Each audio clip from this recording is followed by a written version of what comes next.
Hello everyone, welcome back. Let's say that you have been attending DevOps interviews, but you're not able to clear the interviews. You think you're technically okay, but still you're failing in DevOps interviews. You're clearing the first round of interviews, but you're not able to go to the next round of interview. I do have 5 important tips. Let's try to understand one by one. I don't know how many of you know it is all about first 3 to 5 minutes. Every interview you attend, it's all about first 3 to 5 minutes. How much of the impression you are actually making. That is where they are just deciding. It is not what you have done after 5 minutes. So you need to come up with a clear story to talk about your background, your overall experience. So the very first thing is, you pick up a pen and paper, you write about your background, your overall experience in your own words. You come up with a story. You need to be a good storyteller. So you might want to say, depending on your experience, your name is so and so, you have this many years of experience, out of which this many years as a DevOps engineer or DevOps lead or architect, and then what are the different tools you have worked on, what kind of different cloud platform you have worked on or you are familiar, and then what are the different areas in DevOps that you have worked on, starting from SCM, CI/CD, infrastructure automation, configuration management, monitoring, microservices, containers, container orchestration, and so on. Right? So come up with a story to talk about your background and your overall experience in your own words. Please do not Google for that. You need to write it, your story, right? No one else can write a story for you. That's the reason why many people are like failing. They just Google it, they just look for what to say and what not. No, you need to come up with your own story to talk about your background and then your experience related to DevOps. The second thing is have a clear idea to talk about your role in your existing project. Sometimes what happens is, when you attend interview, you may get too naive.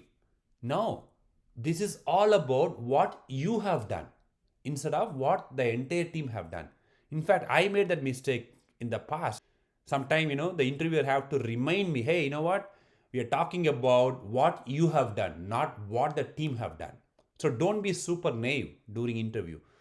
You want to talk about what exactly you have done. So probably you can say, depending on what you have done, you build CI/CD pipeline, you have automated the infrastructure setup, you are responsible for all the configuration management activities, right? So yeah, so have a clear idea to talk about your role in your current project. And the next thing is your day-to-day responsibilities as a DevOps engineer. You want to talk about how do you spend your day from 9 a.m. to 5 p.m.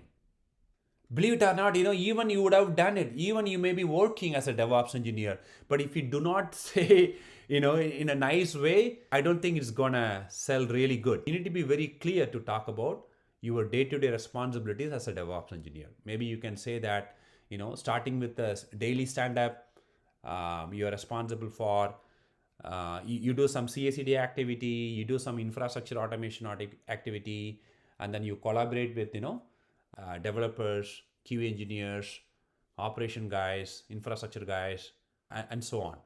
And then you can also say that you have some meetings, you do attend meetings, and then of course, finally the documentation. So you can also say that you spend some time in documenting what you're doing. All right. Then the fourth important tip is to talk about your challenges. Guys, believe it or not, this is where many people mess up. If they're asking about the different challenges you had in your project and then how you overcome, this is like a behavioral interview question, right? They wanted 3 things from you actually. What challenges you had in your project? How did you overcome by taking any action, right? And then what was the outcome of the action?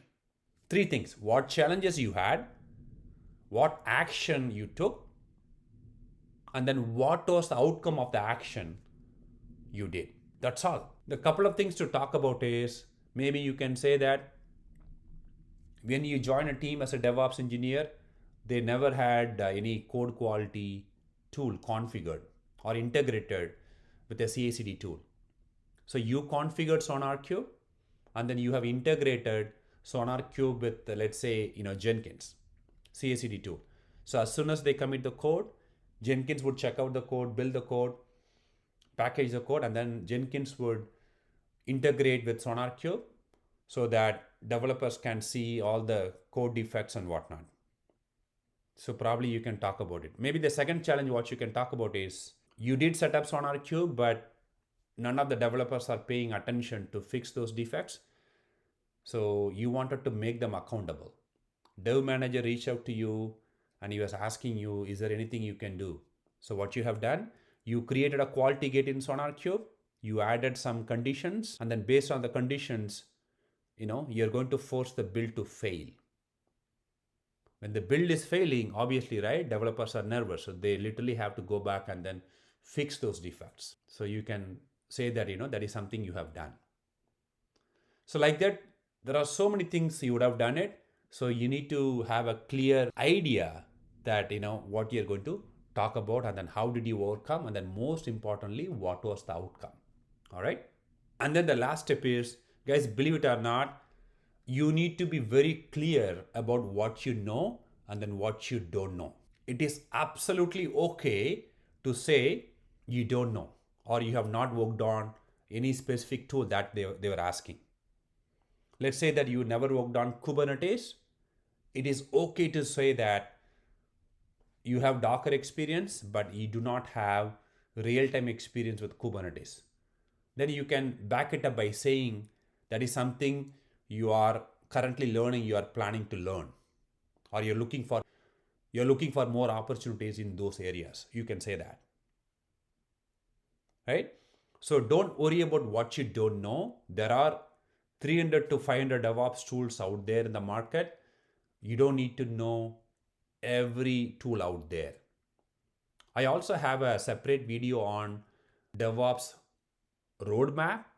It's a very small video. You can also, look into that video as well if you want to learn more about what are the different tools that you need to know as a DevOps engineer. So you can watch my video as well.